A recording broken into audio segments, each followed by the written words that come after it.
Welcome to the ATU Sports Corner. Today is September 22nd. We're going to start off with the NFL recap. Our first game is Rams versus the Eagles. The Eagles come back from being down 19. Brandon, what do you think about that game? Yeah, they were down 26-7 at one point, and their offense really kind of stalled out in the second half. And unlike we've seen all year from the Philadelphia Eagles, their passing game really came on in the second half. A.J. Brown had 6 catches for 109 yards. Jalen Hurts looked like the old Jalen Hurts we saw in the playoffs and not the Jalen Hurts we've seen so far to start this year. Just much better offensively, much more consistent, even though Saquon Barkley didn't have the most eye-popping performance, averaging just 2.6 yards per carry. I am very encouraged to see the Eagles have this type of offensive performance without Barkley having a great day. Yeah, I agree. I think Hurts looked amazing. He had 4 touchdowns. I mean, showing that he can pass the ball and he's not just a runner. He did have 1 rushing touchdown, but 3 through the air. Got A.J. Brown involved. He's always complained about not getting involved. Devontae Smith also got involved. Goddard. He got the whole offense rolling. The Rams really just kind of crumbled. Without Joshua Carty, they really weren't in this game. It was kind of all reliant on his kicks, and they really couldn't execute when they got down there in range. So for this one, for the Eagles to come back and win, it really shows what type of resilience this team has and showing why they are the defending Super Bowl champs. Yeah, and there was a lot of weird special team stuff going on in this one. We had the block kick to end the game. We had another block kick. Of course, Jordan Davis brought back the last one for a touchdown, which was significant to some on the gambling side, but we won't talk about that too much. Just an overall bizarre week for special teams in general, and we'll get more on that in a second. Our next game is a very interesting one. It was the Packers versus the Browns. The Packers collapsed in the fourth quarter. Caden, did you watch that game? I did watch that game, but I'm actually going to pass it over to Brandon first because I believe, as a Packers fan, he has a few words for the Lambeau faithful. Look, this was a pretty embarrassing loss, and it's not even the type of loss that makes you mad. It just makes you really disappointed. And there was a lot of stuff that really went wrong. There were 3 O-linemen that got hurt that were very significant to the Packers. We had a block kick to end the game. We had a rain downpour come in like the middle of the third quarter, and the passing just completely died down. But to have this type of a loss against a team that is not expected to even come close to competing for the playoffs as a team that expects to be a Super Bowl contender is just absolutely embarrassing. I could not believe the way that Matt LaFleur called this game offensively. He was so conservative through the whole game, and it resulted in Josh Jacobs rushing for just 30 yards on 16 carries, under 2 yards a rush. Jordan Love didn't really have eye-popping numbers either, and despite the fact that Cleveland did not score in the first 3 quarters, they still won this game. Just an absolute embarrassment, in all honesty.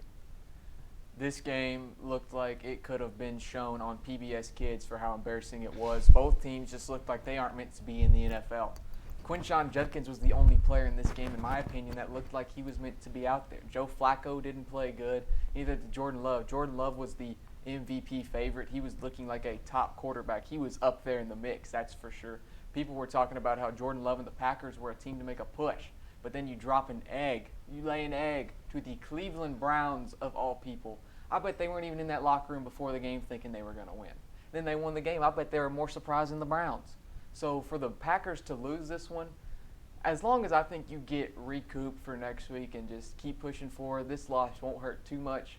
Just for this next week, all of the media outlets are going to be on your butt.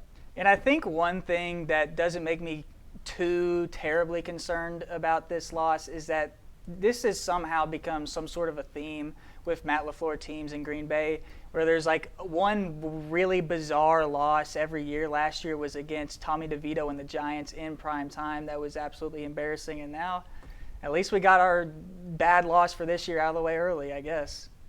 That's one positive way to look at it. I mean, they have a weird schedule coming up. Next week they have the Cowboys.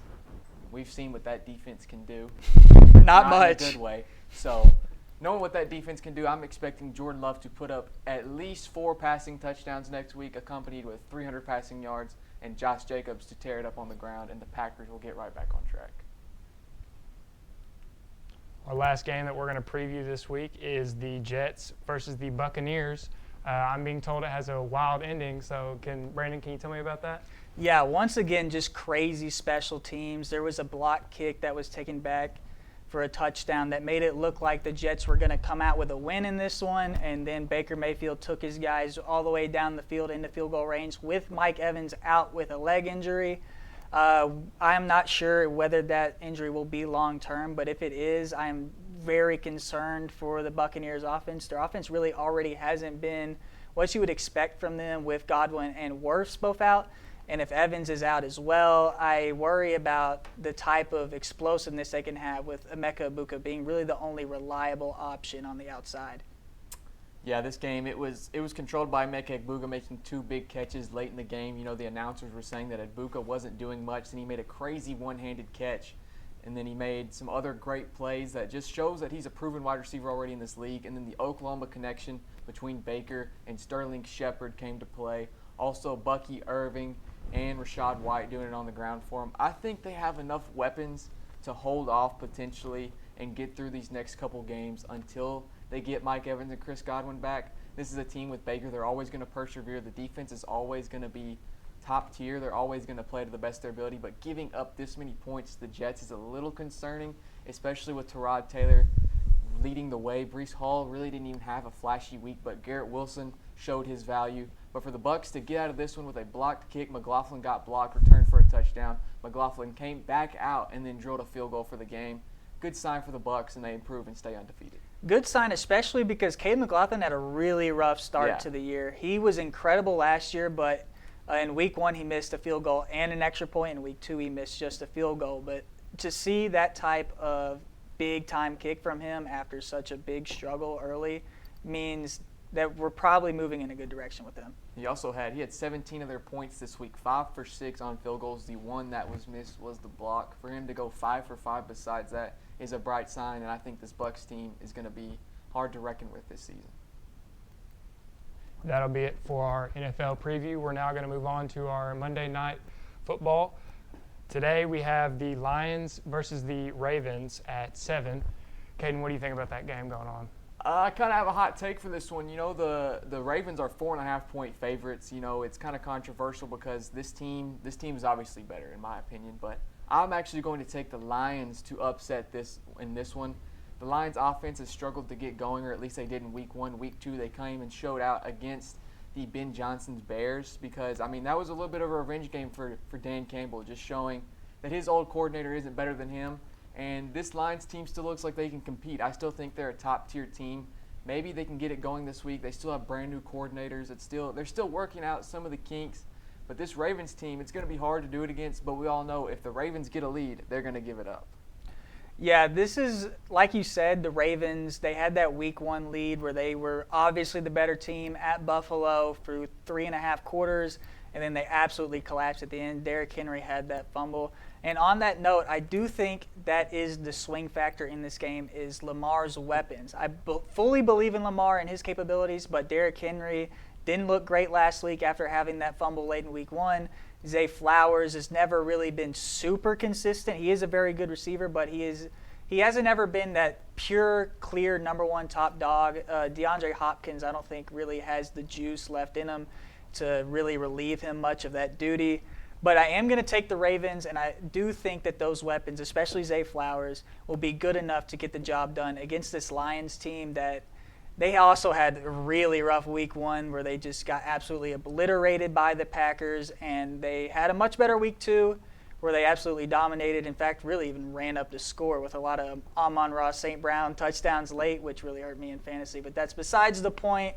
I don't think that their offense will be quite as explosive this week against the Ravens. Now, if I had to ask you, so Jared Goff, he has better passing stats than Lamar Jackson this year, but of course Lamar's the better rusher. If you had to choose someone to have the better game tonight, who are you taking? Lamar, That's easily. fair. I don't really even think twice about it. I think Goff, like you said, he has the better stats, but I think that is heavily aided by that game in week 2 where they just were throwing it all over the place, and I think that's more of a fluke than week 1 was. That is all we have for NFL this week, so we're going to go to break. But when we come back, we're going to have a new segment coming up.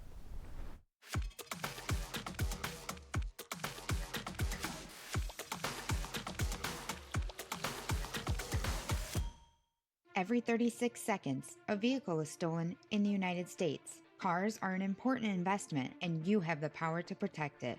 Remove valuables from your car or place out of view. Roll up your windows completely. Don't leave your car running while unattended, especially during the winter. And always lock your doors and take your keys or fob with you. If you know something about a vehicle theft, call us at 1-800-TEL-NICB. This is a public service message from the National Insurance Crime Bureau. Everyone tells you to think about the future, but strength, knowledge, and wisdom are what you build along the way. There's power in the process. We value this moment because at ATU, you write your own script to what comes next. So here's your cue. Right here, right where you are. Focus on the now, because our focus is on your success.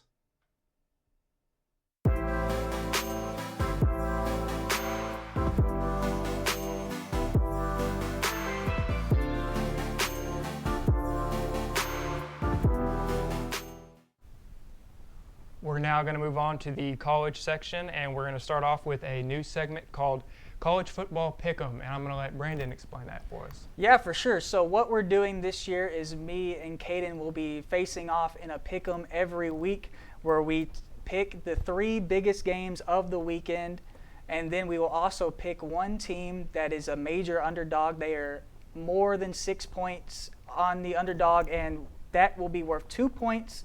The other games will be worth 1 point, and whoever has the most points at the end of the year will avoid a punishment on our Super Show, so stay tuned for that. So for our first game is LSU versus Ole Miss, and this game has a little bit of QB controversy. So Caden, can you tell us about that? Yeah, you know, they have 2 quarterbacks here competing for the position, but in my opinion, I think Trinidad Chambliss is the clear option to go with here. This is an Ole Miss team that has won outright all of their games so far this year. They played against Arkansas, the Woo Pig fans. They were upset to lose that one, but Chambliss just played a beautiful game. They also have Kawan Lacey, a running back who has 7 touchdowns on the ground this year. And, I mean, this Ole Miss team looks complete. They look ready to play. And I personally love Lane Kiffin. He's one of my favorite coaches in college football. Lane Kiffin is electric, and it's always fun to watch his teams play on Saturdays, and I think they come out with a win on this one. Yeah, I'm going to agree with you on this one, Caden. I think Trinidad Chambliss, since he has taken over as a starter, has been absolutely incredible. I think he's even arguably been the best quarterback in the country since he took over. Austin Simmons was a very good quarterback, and I know he is injured, but if he is healthy this week, I don't think I'd even start him. Chambliss has absolutely electrified this offense since he has taken over, and I expect him to do the same against LSU. Garrett Nussmeier and the guys are a very solid offense, but they haven't really popped so far. They haven't really put up a lot of crazy numbers. I think that game against Clemson was probably a little bit overhyped, seeing how Clemson has performed since then, and I think Ole Miss can get the job done at home. Yeah, their two biggest wins have been against Clemson and Florida, and I have to say that's been 2 of the teams that have had the biggest fall-offs, especially with their quarterbacks. Not as much Klubnik as it has been Lagway, but this is 2 teams that had high expectations coming into this year but have severely dropped off. So it makes you wonder for this LSU squad if they're legit. Of course, that doesn't take away to their 4-0 start, but of course, with that being their 2 biggest wins, it makes you wonder how much those really mean.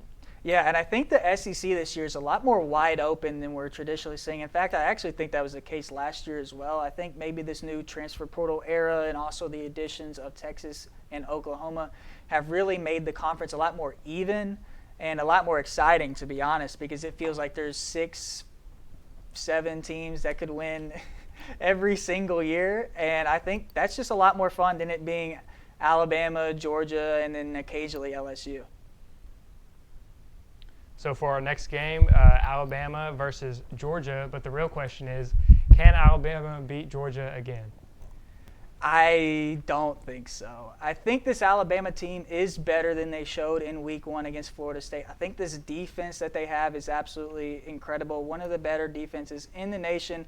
I just don't trust the offense right now, despite what Bernard and Williams have done on the outside. I'm not super high on Ty Simpson. I don't know if he's really this type of star quarterback who has led previous Alabama teams to a lot of success. I don't even think he's as good as Jalen Milroe, who really didn't bring Bama much last year. So I am going to rock with Georgia. I'm also really not that high on Georgia, to be honest. But Gunnar Stockton and Branch at home, I am going to believe in them between the hedges to get the job done. I think that home field is really a big factor in this one.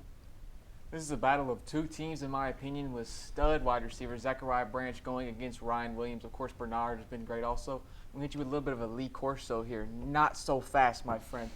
I'm taking the Rolling Tide. You know, they've been off to a rough start. Kalen DeBoer has been a coach that has not been respected in the SEC at all. And Alabama fans all across the country, especially in Alabama, are wanting him gone. He's about a $70 million buyout, so it's going to be hard to get that done, especially with Alabama having limited NIL. But I think this Alabama team, they don't have any expectation this year. They've already got off to a slow start. Fans have already jumped off the wagon. But I think this is a game they somehow pull out against the Bulldogs, and I think they win this one. I think Ty Simpson, he has 9 touchdowns on the year. I think he's going to have a great game and continue to prove that this Alabama squad can still compete in the new SEC. Yeah, and to your point, I mean, Kalen DeBoer has been absolutely incredible in the big games. It's really the smaller games like Vandy, Florida State that have gotten him to slip up. But I don't really think that they have the offensive firepower to compete with Georgia on the road. It's hard to go against Georgia, especially at Georgia. That's such a tough place to play. But, you know, especially with us doing the pick, and I want to take the underdog. I want to take a team that can potentially make something happen, especially with Kalen DeBoer, a guy that's been hated on, underrated in this season, and I think they can make something happen this week. Our last game we're going to be going over this week is Oregon versus Penn State, and it's a whiteout game. Caden, what do you think about that game? I know a lot of people are probably going to be taking Oregon, but I honestly think Drew Aller and the Nittany Lions can get this one done. Playing at Penn State is never easy. Their head coach, you know, they all have it going. It's always a great place to play. But I think the Nittany Lions can pull this one out. Oregon, last year they had Dillian Gabriel. This year they fall when they have another good quarterback. But I just think Drew Aller, he was supposed to be a Heisman candidate, hasn't really lived up to that this season. But I still think they win this one at home. Yeah, you want to talk about guys who have been Heisman candidates. How about Moore for Oregon? He's been absolutely incredible so far. And I am going to rock with the Ducks in an upset. I think not just Moore, but their run game has been so good. They have 4 legit running backs who they can rely on at any point in the game. I know Penn State also has a great run game, but I don't trust Drew Aller as much as I trust Dante Moore. I know that might actually be a pretty controversial opinion. I know Aller is viewed very highly by a lot of people. I don't really feel the same. I feel like he leaned a little bit too much on Tyler Warren last year, and now with him gone, I don't see them having the same explosiveness on offense. And I think that is exactly what Oregon does have, and they've showed that in every game they've played so far. They've absolutely beat the brakes off of teams, and I don't think they'll beat the brakes off of Penn State and Beaver Stadium, but I think their offense is going to be too much for the Nittany Lions. I honestly think this one's going to get off to a slow start just because both of these teams to start this season, they haven't really had much competition at all. They've both been playing lower-tier teams, teams that aren't that good, negative records, and I think this game's going to start off slow. Both offenses are going to start off slow like some Big Ten football, but at the end of the game, I think they'll both start to pick it up. Moore and Aller are both going to start getting going, and eventually this game will get rolling at the end, but I just think the Nittany Lions will pull it out. But I do see the case for Oregon as well. Now we're going to pick our underdog of the week for our college pick'em. Brandon, what is your pick for the week? I'm getting real bold for our first ever underdog of the week. I'm going with the Washington Huskies, taking on the #1 team in the nation in the Ohio State Buckeyes. I really, really believe in this Washington offense. Damon Williams is an incredible quarterback. He's got maybe the best running back in the nation beside him in Jonah Coleman. He's also got a borderline first-round prospect at wide receiver in Denzel Boston.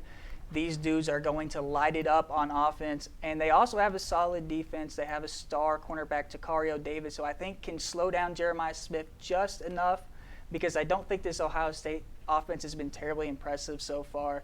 They didn't put up many points against Texas in week 1, and they really haven't shown much more since then. And I think that Washington, playing at their home stadium, one of the most underrated, tough places to play in the country. No one wants to go to that place in Seattle. Super loud, super crazy it gets on Saturdays, and I'm rolling with the Huskies. I'm also going to be taking a 9.5-point underdog, but I'm going to head over to the opposite side in Morgantown. I'm going to be taking the West Virginia Mountaineers against the Utah Utes. The Utes lost last week in a blowout to Texas Tech. Texas Tech won on all sides of the field. I mean, they showed their powerhouse offense, that NIL money they spent. They just showed that they were the better team last week. And I think the Mountaineers come in this week, and I think they can beat them. I think Morgantown is such a tough place to play, going all that way, and then they're just going to show some Big 12 football. I think the Mountaineers win this one. I think Ty Edwards is going to run the ball great. I think Marchiol will get going in the passing game. He hasn't had a great start to the year, but I can see the West Virginia Mountaineers at least staying within that 9.5-point spread and potentially winning this one at home. That is all we have to cover for the ATU Sports Show this week. Thank you all for tuning in this week, and make sure you tune back next Monday to watch us.